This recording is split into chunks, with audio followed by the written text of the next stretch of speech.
আগ পর্যন্ত। তার মানে আল্লাহর পক্ষ থেকে তোমাদের উপর আযাব আসবে, দুঃখ আসবে, কষ্ট আসবে, বিপর্যয় আসবে, যুদ্ধ আসবে।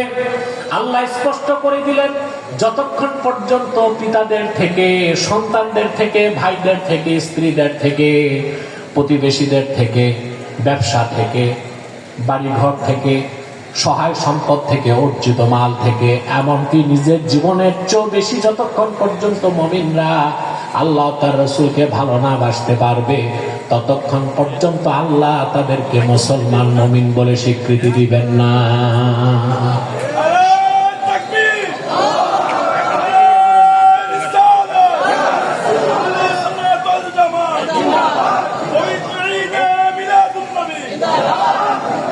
প্রিয় ভাইরা, এই আয়াতের হুকুম ছিল সাহাবায়ে কেরামের জন্য খাস, আমাদের জন্য আম। আমাদেরকেও আমাদের সহায় সম্পদ, বিত্ত, বৈভব, বাড়ি ঘর, টাকা পয়সা, ব্যবসা বাণিজ্য, এমনকি আমাদের জীবন থেকেও বেশি আল্লাহ ও তার রাসূলকে ভালোবাসতে হবে। রাজি আছি আমরা?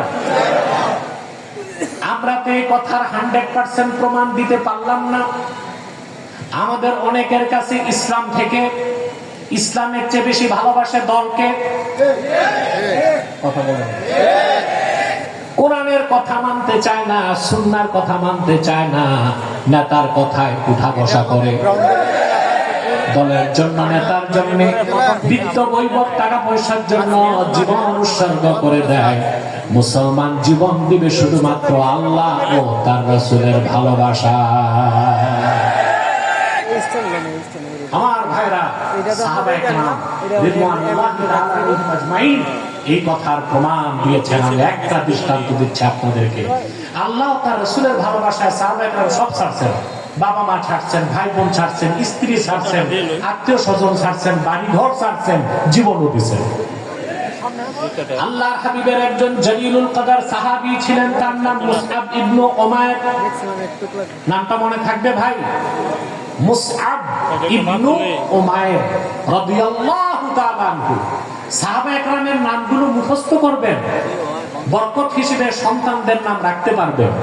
আপনারা তো সন্তানের নাম খুঁজে পান না, কি রাখে? Sentu, Bentu, Jontu, Lantu, Tontu, rocket, bullet, chocolate, এসব আজে বাজে নাম রাখেন আপনারা। বরকত হিসেবে সাহাবায়ে কেরামের নামকে বরকত হিসেবে রাখবেন, এতে সন্তান নেককার হবে। ঠিক না? মুসআব ইবনে উমাইর রাদিয়াল্লাহু তাআলা আনহু মক্কা মুকাররমায় সবচেয়ে ধনী মানুষদের একজন ছিলেন। সুবহানাল্লাহ। কেমন ধনী ছিলেন? আসমাউর রিজালের কিতাবে এসেছে, প্রত্যেক দিন তিনি তার দস্তরখানে 70 জন মানুষ নিয়ে খাবার খেতেন। কতজন? মেহমানদের সামনে খাবার পরিবেশন করতেন সোনার রূপার বাটিতে। মুসআব বিন উমাইরের অভ্যাস ছিল প্রতিদিন মেহমানদারির উপর সোনার রূপার বাটিগুলো আর ফেরত নিতেন না, মেহমানদেরকে উপঢৌকন হিসেবে দিয়ে দিতেন। এই ধনী মানুষটা ইসলাম গ্রহণ করলেন, ঈমান আনলেন, বাবা মা, আত্মীয় স্বজন সব কিছু ছেড়ে দিলেন। আল্লাহ রাসূল সাল্লাল্লাহু আলাইহি ওয়াসাল্লাম বদর যুদ্ধে যখন গিয়েছেন, কাফেরদের পরাজয় ঘটেছে। সে যুদ্ধে মুসআব বিন উমাইরের আপন ভাই, তার নাম ছিল আমির বিন উমাইর, সে বন্দী হয়ে গেল।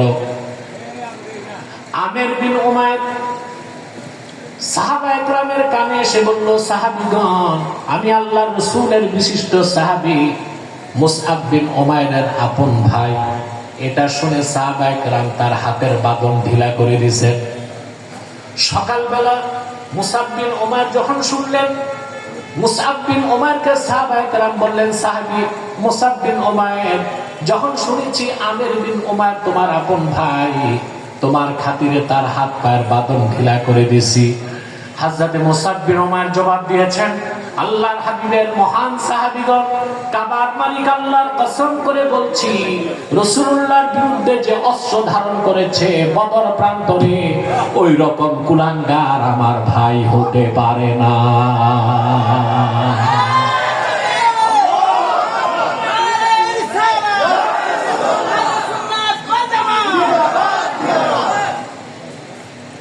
উহুদ যুদ্ধের সময় এই মুসআব বিন উমাইর রাদিয়াল্লাহু তাআলা আনহু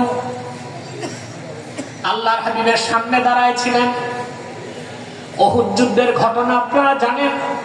সাহাবায়ে কেরাম আল্লাহর হাবিবের একটা হুকুম শুধু মানেন নাই। রাসূলুল্লাহ সাল্লাল্লাহু আলাইহি সাল্লাম উহুদ পাহাড়ের এক পাশে তীরন্দাজ সাহাবীদেরকে দাঁড় করায় বলেছিলেন, আমার পরবর্তী নির্দেশের আগে তোমরা এই জায়গা ছাড়তে পারবে না। উহুদ যুদ্ধে যখন বিজয় চলে আসলো, তীরন্দাজ সাহাবীরা মনে করলেন এখন তো বিজয় হয়ে গেছে, আর দাঁড়িয়ে থেকে লাভ নাই। তারা চলে আসলেন গনিমতের মাল নেবার জন্য। রাসূলুল্লাহ সাল্লাল্লাহু আলাইহি সাল্লামের এই একটি হুকুম না মানার কারণে বিপর্যয় চলে আসলো। একজন দুইজন নয়, আমির হামজা সহ 70 জন সাহাবী শাহাদাত বরণ করেছেন উহুদের ময়দানে। সাহাবায়ে কেরাম চতুর্দিক ছড়ায় গেলেন। মক্কার কাফেরেরা আল্লাহর হাবিবের দিকে এগিয়ে আসতে লাগলো আঘাত করার জন্য। রাসূলুল্লাহ সাল্লাল্লাহু আলাইহি সাল্লামের আশেক সাহাবী আবু উবাইদা ইবনুল জাররাহ রাদিয়াল্লাহু তাআলা রাসূলুল্লাহর সামনে দাঁড়ায় গেলেন ঢাল হয়ে। একের পর এক আঘাত আবু উবাইদা ইবনুল জাররাহের শরীরে লাগতে লাগলো। রেজাল্ট প্রণেতাগণ লিখেন একটি দুইটি নয়, আবু উবাইদা ইবনুল জাররাহের দেহে 90টার বেশি আঘাত লেগেছে। রাসূলুল্লাহ সাল্লাল্লাহু আলাইহি ওয়াসাল্লামের সামনে তিনি দাঁড়ায় ছিলেন। আল্লাহর হাবিব ডানে বামে তাকালে তিনি বলতেন, আপনার কদমে ইয়া রাসূলুল্লাহ, আমার বাবা মা দুজন কুরবান হয়ে যাক। আপনি ডানে বামে তাকাবেন না, প্রত্যেকটা তীর ধনুক আর অস্ত্রের আঘাত আপনার সাহাবী আবু উবাইদার গায়ে আগে লাগবে। কাফেরদের অস্ত্রের আঘাতে আল্লাহর হাবিব সাল্লাল্লাহু আলাইহি ওয়াসাল্লামের শিরস্ত্রাণ মোবারকটা ভেঙে গেল। লোহার আংটা সের মোবারকের মধ্যে বিদ্ধ হয়ে গেল। আল্লাহর হাবিব আবু উবাইদাকে ডাক দিয়ে বলেন, আবু উবাইদা, আমার মাথা থেকে লোহার অংশটা বের করে দাও। হযরত আবু উবাইদা ইবনুল জাররাহ চিন্তা করলেন, হাত দিয়ে বের করলে আল্লাহর হাবিব ব্যথা পাবেন। তিনি দাঁত দিয়া কামড় দিয়া ধরে টান দিলেন, লোহার কড়াটাও চলে গেল, তার দুটো দাঁতও ভেঙে শহীদ হয়ে গেল। হযরত আবু উবাইদার সাথে রাসূলুল্লাহর সামনে সেদিন আরেকজন ছিলেন, তিনি মুসআব বিন উমাইর। কাফেরদের আঘাতে মুসআব বিন উমাইর রাদিয়াল্লাহু তাআলা আনহুর দেহ খণ্ড বিখণ্ড হয়ে গেল, রক্তাক্ত লাশ পড়ে আছে। উহুদ যুদ্ধ যখন শেষ, আল্লাহর হাবিব নূর নবীজি মুহাম্মদ সাল্লাল্লাহু আলাইহি ওয়াসাল্লাম সাহাবায়ে কেরামকে বললেন, আমার শহীদ সাহাবীদের লাশগুলো এক জায়গায় আনো। তাদের গোসল লাগে নাই, কাফন লাগে নাই, সুবহানাল্লাহ বলেন। রাসূলুল্লাহ সাল্লাল্লাহু আলাইহি ওয়াসাল্লাম শুধু সালাত করেছেন, জানাজা দাফন করে দেওয়া হয়েছে। হযরত মুসআব বিন উমাইরের লাশ যখন সামনে আনা হলো, সারাটা শরীর রক্তে রঞ্জিত হয়ে আছে। আল্লাহর হাবিব বললেন, ও সাহাবীরা, এ হলো আমার মুসআব বিন উমাইর। ওয়ালাকাদ রাআইতুহু ওয়া আলাইহি বুরদান লা তুরাফু কিমাতুহুমা ওয়া ইন্না শিরাকা না'আলাইহি মিন যাহাবিন। এই মুসআবকে আমি দেখেছি ধনী অবস্থায় এমন দুটো চাদর সে গায়ের মধ্যে জড়াতো, যার মূল্য জানা ছিল না।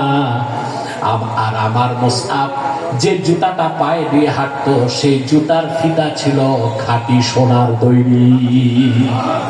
সব দিলেন, বাপ ভাই আত্মীয় স্বজন পরিবার পরিজন সব ছাড়লেন, মক্কা থেকে হিজরত করে মদিনাতুল মুনাওয়ারাতে চলে আসলেন। উহুদ ময়দানে নিজের জীবনটাও আল্লাহর রাসূলের কদমে উৎসর্গ করে দিলেন। বলেন সুবহানাল্লাহ। আমরাও আল্লাহ রাসূল সাল্লাল্লাহু আলাইহি ওয়াসাল্লামকে সাহাবায়ে কেরাম যেভাবে ভালোবাসতেন ওইভাবে ভালোবাসতে চাই। তাহলেই আল্লাহ রাসূলের তরিকা দ্বীন ইসলামকে মানা সম্ভব হবে, ওনার সুন্নতকে মানা সম্ভব হবে। ঠিক কিনা বলেন মুসলমান? আমার ভাইয়েরা, আল্লাহর হাবিব নবীজি মুহাম্মদ মুস্তাফা সাল্লাল্লাহু আলাইহি ওয়াসাল্লাম